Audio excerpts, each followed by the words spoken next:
again, thank you so much for giving us time out of your busy weekend in talking about everything the Wright brothers. Yeah, I would much rather be there talking about it. You know, one of the most beautiful and camping expeditions I've ever been on has been to Antelope Island. Oh, yes. Oh, I love that. I love that place. And you guys really do have some absolute gorgeous scenery. And just a little bit to the west of you are some aviation remains that you guys should go explore sometime. There used to be a network of huge cast concrete arrows all over the United States. This is back when they first started flying the mail in the 1920s, and they cast these huge concrete arrows into the countryside to show the pilots which way to go. And some of those arrows still exist just to the west of Salt Lake City. Really? Are they out in the desert?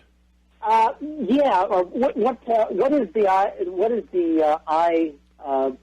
I'll have to get up a Google. I tell you what. While we're talking, I'll get up Google Earth and I'll tell you right where the arrows are, because I've got them marked. The ones that I've been able to find on Google Earth. Yeah, well, it's I-80 that runs, through the center of through the north end of the state, and will take you all the way across.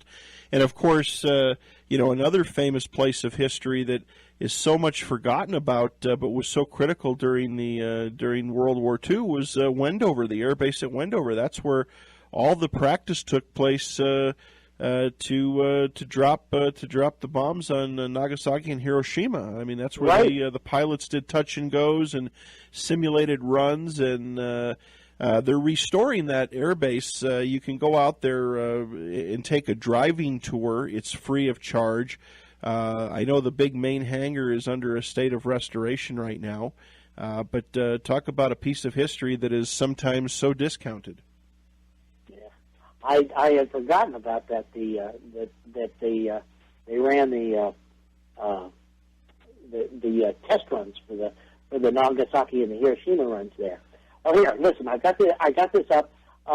There's something just to the east of the city, north of I-80, called the Mount Wire.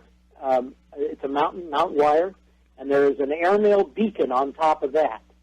They would cast these big concrete arrows into the ground, and then they would set an electric light on top of that, a beacon. So the Mount Wire airmail beacon is one, and then just east of the town, along it's right along I-80, just where it makes a bend under the Great Salt Lake. As it goes south of the Great Salt Lake, there's airmail beacon 61A, and then to the west of that is airmail beacon 57. And let's see if I can get the name of the mountain that's on top of. Interesting. This mountain doesn't have a name, but it's just to the north of I-80 where it makes another bend, just west of the Great Salt Lake. Okay. But anyway, you have some of the best preserved airmail beacons. A wonderful piece of aviation history. You guys really ought to preserve those. Good stuff out there. Yeah, that's really that I actually found some websites on concrete arrows and the U.S. airmail beacon system. And of course they've got pictures of some of them here in Utah. I honestly didn't even know that existed. Now, it's a really interesting piece of aviation history that it's underwritten. But when they first started flying the mail, they were really unbelievably dangerous to maintain a regular run in all sorts of weather with the airplanes that they had back in the early 1920s, and when you look at these big cast concrete arrows, I mean It's like somebody drawing arrows on the sidewalk to show you which way to go to get to your next meeting. Yeah, You know, yeah. it's just incredibly low tech, but it worked for years and years and years. So, Interesting. well, speaking of low tech, we were on the 1903, and I will finish up this. Yes, go ahead. This harangue in just a few minutes because I wanted to get to a point. We all know that the 1903 flu made the first sustained and controlled powered flights, 4 flights, December 17th, 1903. But had the Wright brothers, you know, that's the date that we all celebrate as the first flight. But I'm telling you, if the Wright brothers had stopped there with what many consider to be the invention of the airplane, they would be nothing more than a footnote in the history books. The 1903 was not a practical airplane. It was barely an airplane. And believe me, I have flown it. It is a terrible, terrible thing on the to try to nurse into the sky, and even worse to try to nurse back down. People often talk to me about building one because they want to understand how the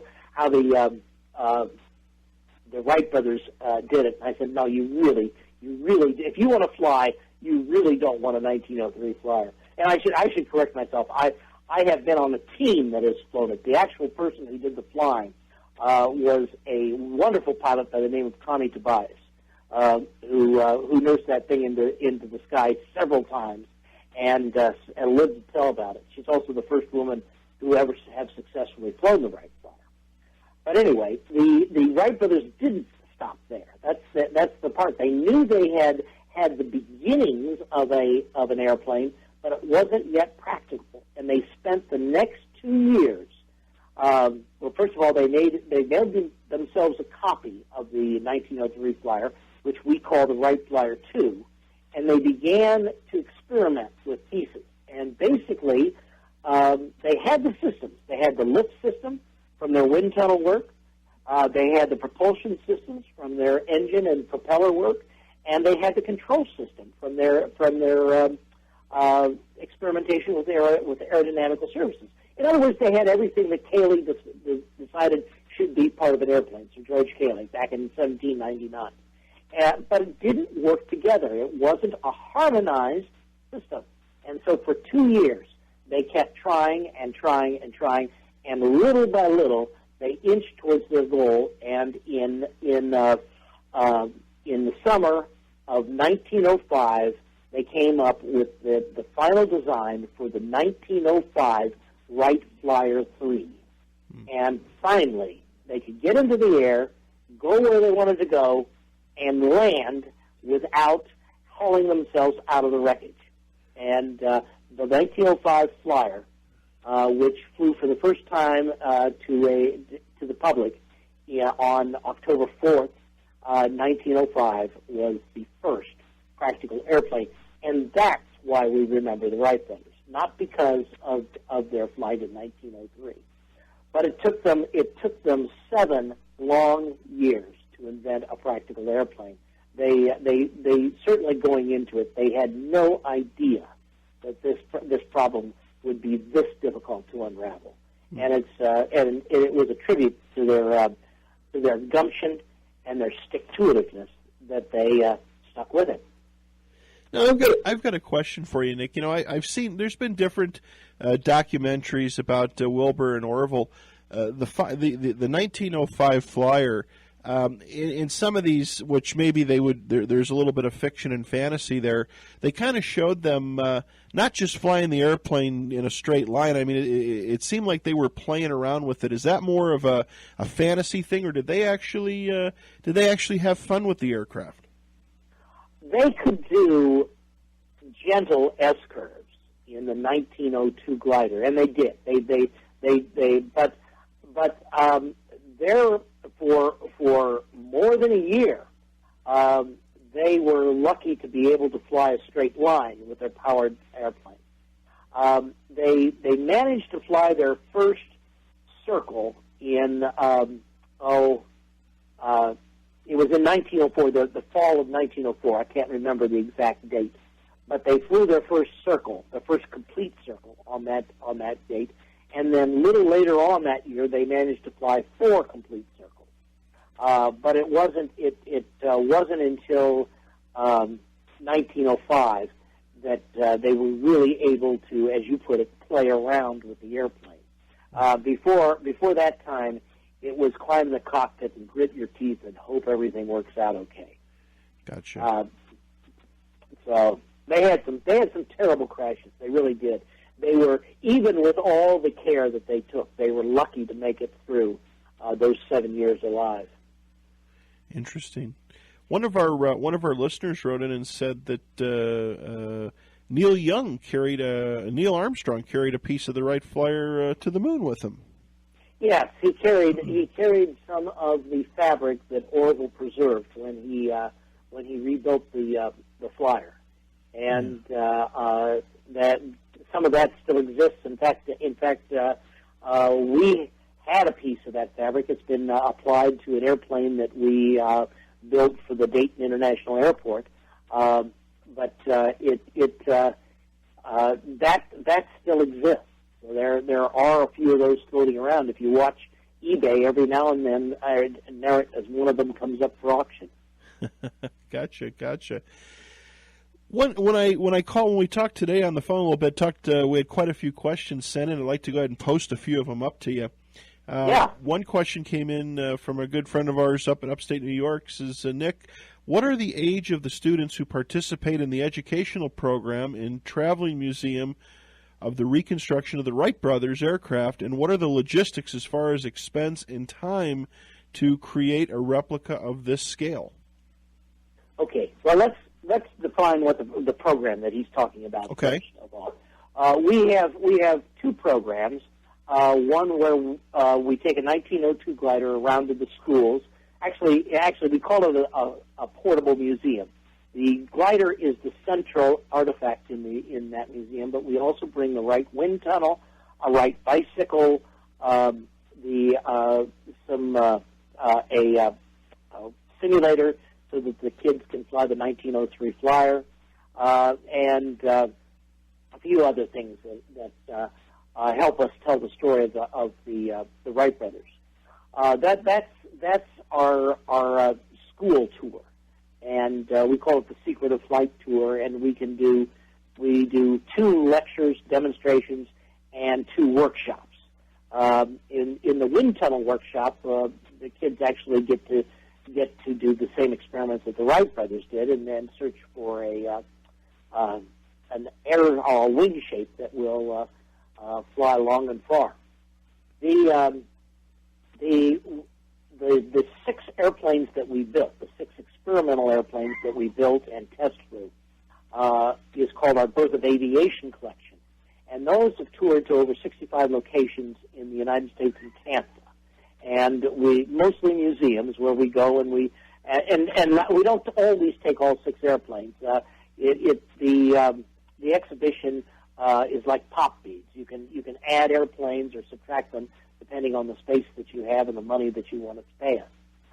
But those travel around to museums, and I hate to say that, but that exhibition will be retiring soon.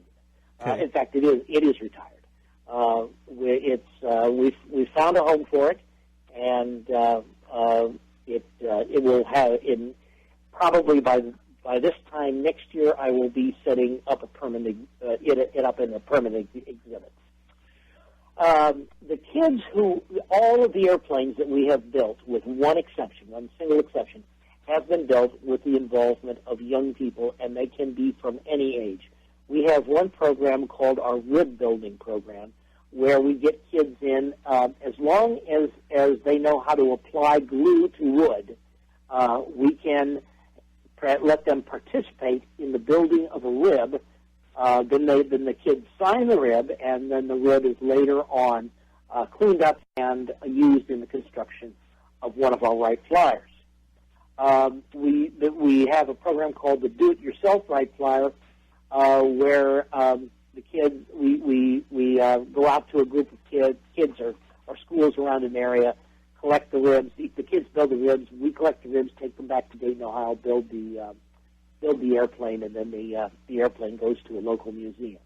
And the kids can, for the rest of their lives, can come in and point at it and say to their kids, I helped build that. And those, like I said, those can be any age. The program that we have run with kids where they actually build and fly a 1902 Wright glider. We've just done this with one really, really great group of kids in Russia, Ohio. Russia is, when you see the word Russia, it's spelled Russia. But if you're from there, it's Russia. And the kids there have this wonderful, wonderful teacher. He teaches both IT and shop. His name is Marcus Pettigene. Absolutely incredible teacher. And Marcus got involved with us when we were just doing the ribs, building the ribs with the kids, and he had his kids build ribs. And then he came back to me and he said, they want to do more. And I said, well, I've got a few other things which I think would be okay for kids to build. So have them build the skids and parts of the tail. And so he built those. And then he came back to me, they want to do more. So finally, we put together a program where over the course of the school year, we built an entire 1902 Wright glider. Then when school was out, the kids we took it to Kitty Hawk, and the kids flew it. And this is 13 and 14 years old, 7th and 8th graders, who have built and flown their own airplane before they learned to drive. Wow! Wow! Those kids are going to go on and do some really, really incredible things. They've got to know that there's nothing that can hold them back. So, at any rate, those are the programs. Basically, we will, we have tailored programs to schools who want to use this. We have not done much of this. As much fun as this program has been, there are things happening in school systems across the United States that are not good, and there are things that have happened financially with the Great Recession that hurt us and school systems and museums very badly, and they have not recovered. But school systems have been going through a major upheaval, at least 3 major upheavals since I have been doing this. And each time they go through an upheaval, they are less and less and less inclined to use outside resources like us, because they have to teach the benchmarks. They are on these insane schedules. The teachers can't be as creative as they want to be, and they just haven't got the time to bring us in. And that's unfortunate. That is really unfortunate. I feel that that the way this is happening, it's hurting kids that might learn a different way other than just following benchmarks or taking Common Core tests. Yeah, do the kids, Nick? I mean, are they excited about this stuff? I would say so. You can go to YouTube. We go to the Wright Brothers Aeroplane Company channel on YouTube and watch the movie that the kids themselves made of them flying the 1902 glider, and then you tell me how excited those kids were. Wow. Yeah, because again, a lot of times, a lot of people say, "Oh, the kids of today, they don't have interest in stuff like that," and I believe they do. And in programs like you have, what you put together, all the time and effort and stuff that you put together, you're there to educate them and take them back in history a little bit. I think there is a need for that. I agree, and what it takes to get kids excited is very often a good teacher. Someone who is themselves excited about this information. I have a very easy time with kids of all ages because, as you can hear, I'm just way too excited, more excited than a grown man should be about this stuff. But the kids respond to enthusiasm. They really do. They want to believe that this world is an exciting and wonderful place to live in. Marcus Pettigene, or the teacher I told you, has this same rapport with his kids, and it's why we were able to build and fly an airplane with them. What I see as a major problem in education is these exceptional teachers that are out there are having a harder and harder time being exceptional. They feel more and more boxed in. Yeah. No, I would agree. Well, again, I think what you're doing is an amazing thing, and again, of course, it's keeping our young people. It's teaching them history, and it's keeping them on the right track, and letting them dream and believe. I mean, the aircraft of today that keep coming out. I mean, well, we've got the 787 Dreamliner now. That's almost a all composite aircraft. I wonder what Orville and Wilbur would have said if they could have got a look at a 747. In 1928, Orville said, I quote, "Aviation has not only gone beyond anything I imagined, or anything Wilbur and I thought about. It's gone beyond whatever the most fantastic things we imagined." I can't remember the exact quote, but he basically said in 1928 that aviation had already outstripped what he and Wilbur talked about in 1903. I don't think that. Remember, 1928 was when Lindbergh flew across the Atlantic Ocean to Paris, and one of the first things that Lindbergh did when getting back to America is he went to see Orville Wright. So Orville at that point said this quote that it's just beyond anything that we even dared imagine. Right. Now it looks like Orville. He lived to be in his mid-70s. He passed away in 1948. So he obviously saw quite a few things. Well, yeah, he saw the speed of sound. Right. He saw the huge bombers of World War II and the Enola Gay dropping the bomb on Hiroshima. Interesting thing. Orville was extremely involved, even to the last years of his life. There's a really interesting movie out now on DVD called The Imitation Game. Okay. Talks about Alan Turing and his race to create the first computers and beat the Enigma machine. Yes. Right. In 1942, Orville designed an Enigma machine for the United States Navy that even Turing's computers could not beat. Wow. This is a guy in his 70s, and he's still turning out incredible ideas like that. Interesting. Very interesting. Another question for you, Nick. We talked about this one too, but I'll let you answer this one. One of our listeners writes in and says, "How long have you been doing this with students, and is there any data to indicate they are improving in their mathematical, scientific, and engineering skill sets in their past/current studies and specific interests in aviation engineering?" Well, we not only work with students that we go visit at schools, but we hire students during the summer.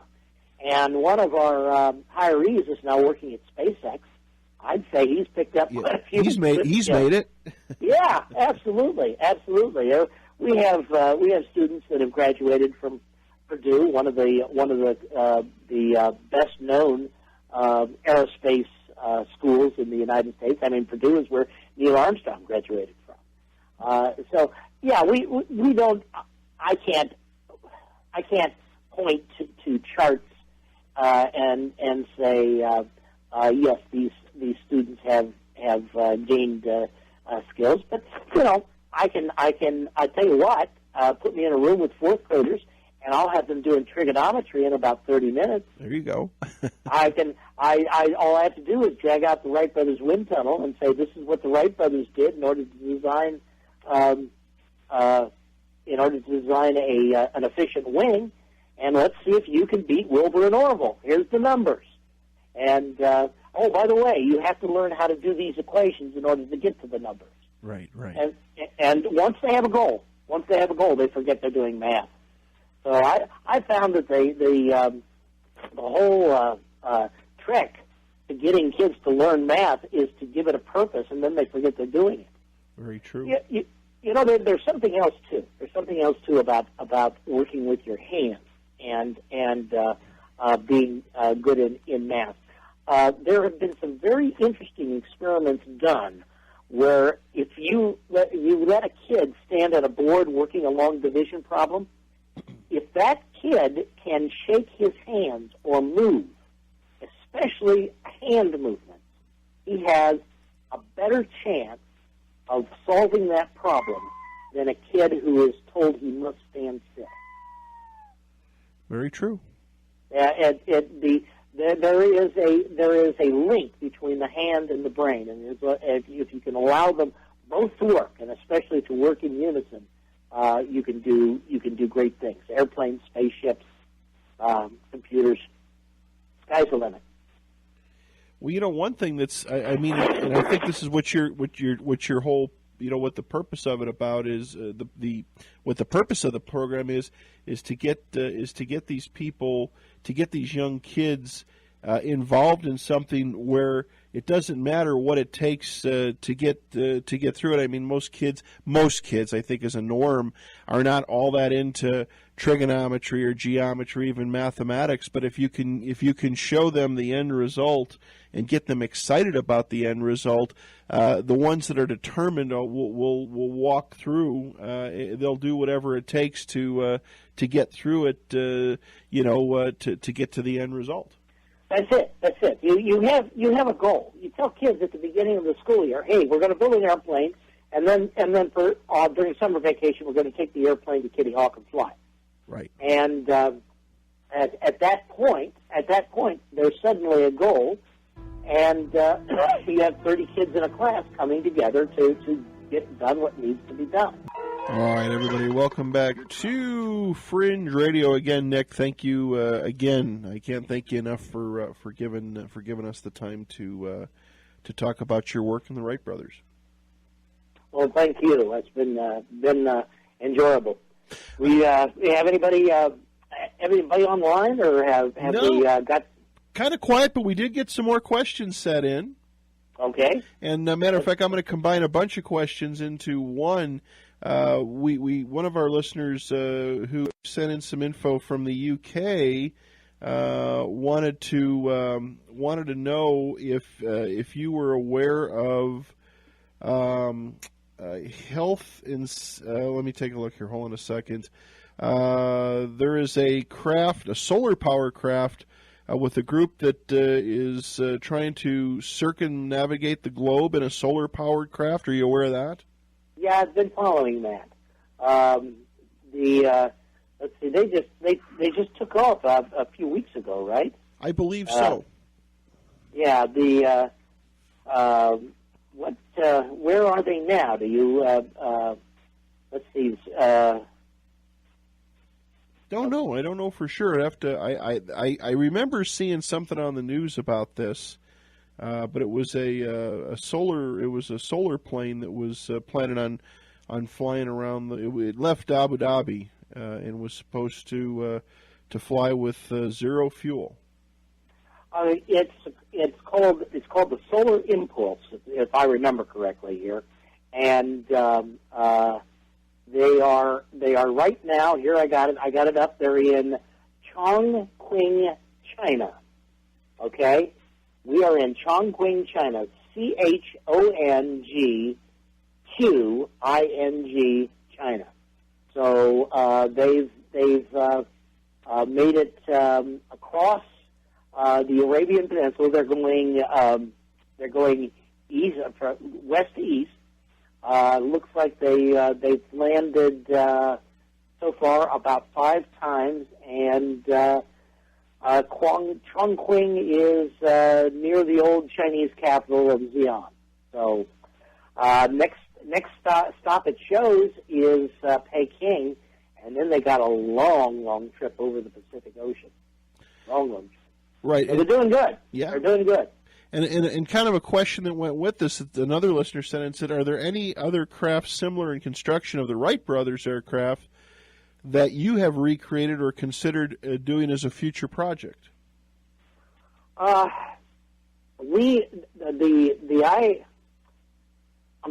future project that we've got is to finish up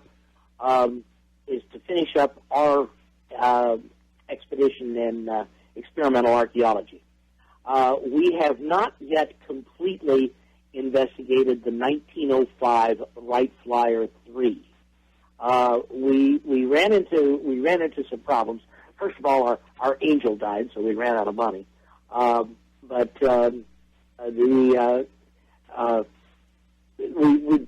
good things have happened to us recently, and we may be able to get that back on track. But the 1905 was the first practical airplane. I explained to you that, and it still exists. It's here in Dayton, Ohio, where I am.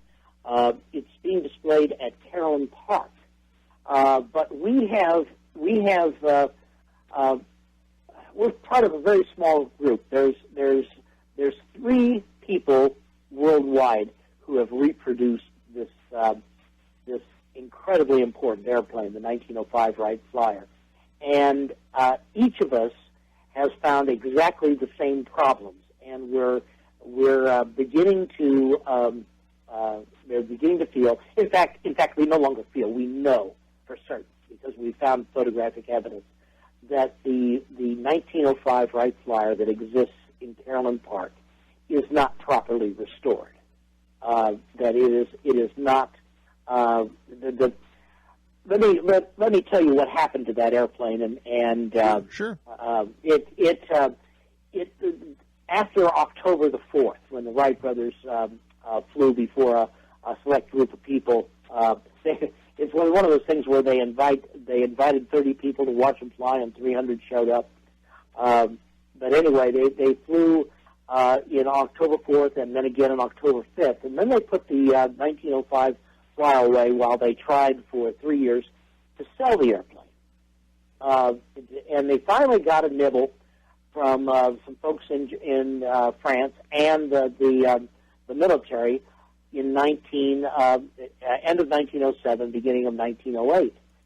And at this time, they only had one airplane, and it was in France. They had shipped it over to France, and they needed another one to test some things before they began building one for the military. And so they dragged the 1905 out of retirement, and they made some changes to it, and they took it to Kitty Hawk, and they flew it. They made the world's first passenger flight.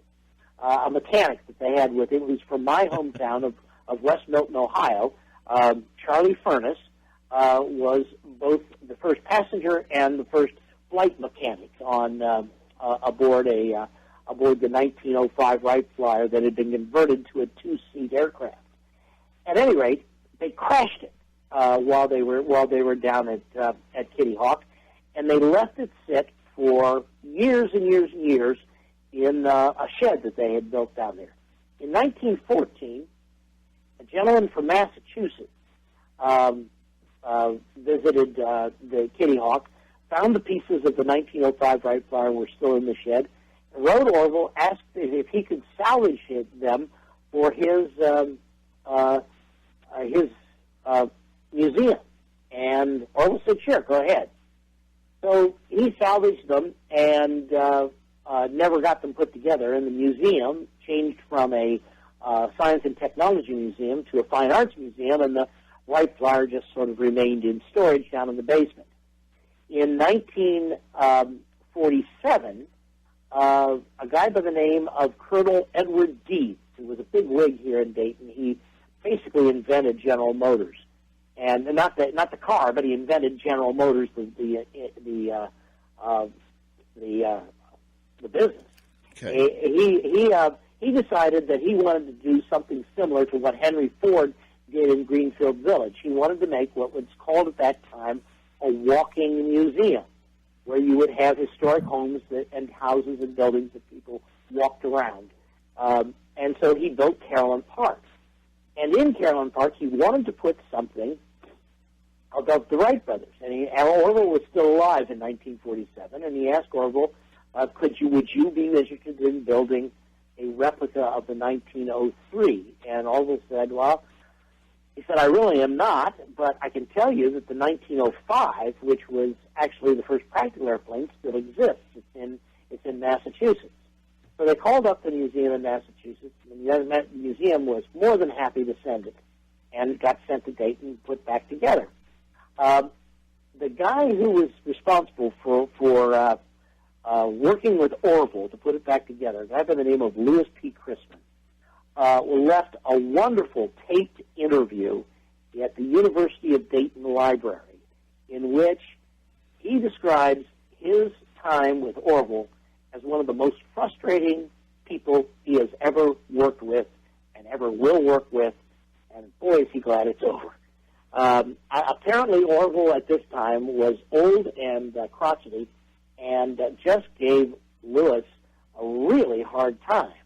And so you listen to this tape and you wonder just how much information was getting across from Orville to the team that was restoring the flyer. So it's not surprising that we have found things on that flyer that are not correct. For example, if you look at the pictures of the flyer, the photos that the Wright brothers took, you see that it has two radiators, a radiator in the front and a radiator in the back. But if you go visit the flyer at Carolyn Park, it only has one radiator. Gotcha. Well, obviously the photos are correct, but for somehow, Lewis and his team eliminated one of the radiators. And there are other things that we have found that are wrong. So we're anxious to get back, the Wright Brothers Airplane Company is anxious to get back to that and finish up what we started. And at that point, I'm going to retire and write a book about this whole expedition and tell everybody just exactly some of the amazing things we've learned. Nothing earth-shaking, nothing that is going to create peace in the Middle East, but some things that will be very interesting to pilots and students of aviation history. Well, yeah, and the thing is, sometimes just I think what a lot of people feel is such a sense of accomplishment is when the whole story is told. When the correctness, when you get the real facts of what really happened. Like you said with the model, it's fun and interesting to have the truth, the real picture, and all the details. Yeah, absolutely. Knowledge for its own sake is worth pursuit. It is just worth the work, and that's one of the things that we attempt to teach kids is that human beings are engineered for discovery. Discovery is a pleasurable occupation, and that's what science is all about. It's just discovering one thing after the next. The aha moments really are worth pursuing for their own sake. Exactly. What, Nick? We've got about 5 minutes left. After the Wright brothers, after everything that they did, what was the next plane? Not by the Wright brothers, but what was the next? What was the next aircraft? What came after the Wright Flyer or Flyers? Well, the Wright Flyers were the beginning of what we call the pioneer era in aviation, and this is when people were flying box kites. Right. The next big step in aviation, what historians refer to as second generation aircraft, came in 1912 with a designer by the name of Geoffrey de Havilland in England. Geoffrey created a plane called the BC-2. Hang on just a minute. Let me. I have it right here on my website under the history of the airplane, and BE. It was BE, and the BE stood for Blériot Experimental. Jeffrey de Havilland was a member of the Royal Aircraft Factory, and this was a tremendous group in 1910, 1911, 1912. They were doing some really spectacular things, and the fact was that everybody knew that in order to fly any one of these pioneer aircraft, including the Wright Flyer, you really had to work on it. You had to be on top of it at all times. You could not take your hands off the controls. In other words, they were very unstable and they required constant pilot input. And the Wright brothers had actually shied away from what is now called automatic stability. They didn't want their airplane to be stable. They wanted the pilot always on top of the airplane. But the British said, no, you know, if the pilot is going to fly and he's going to be doing some work like scouting out what the enemy is doing, we need him to be able to make some notes from time to time. He's got to be able to take his hands off the controls. And Jeffrey de Havilland was the man who introduced this. The airplane it was called the BE-2, and Blériot Experimental 2. And it went through 3 different iterations, the 2A, the 2B, and the 2C. And by the time de Havilland got it to the 2C, it was absolutely wonderfully stable airplane. The way my Piper Cherokee is stable. I mean, I can be flying the Piper Cherokee, and once I get it all trimmed up, it flies itself. I can take my hands off the controls briefly, but I can take them off the controls without an autopilot. It will just be stable in calm air. And the BE-2C was that extremely easy to fly from what people were used to. This was the beginning of the second generation aircraft, and the BE-2C was also the prototype from all the wonderful fighters that came out of World War I, like the Sopwith Camel or the Albatross D7. You know, those wonderful fighters were all predicated on Jeffrey de Havilland's work, and he really is an unsung hero. There's not enough. In England, he's a bigger deal than he is here in America. But in the history of aviation, he is the next important person to come along and say, let's take the aircraft in this direction. And wow. That's what he did. And, so, as Paul Harvey said, the rest is history. Absolutely. Have I finally talked myself out of business here? Yeah, we're down to about a minute. Nick, I want to thank you so much for coming on, and I hope we can get you back on again and talk more about aviation again. It's such a fascinating subject, and you doing all the work that you do. Boy, talk about there's the seeds and the early roots of it. It's just so interesting.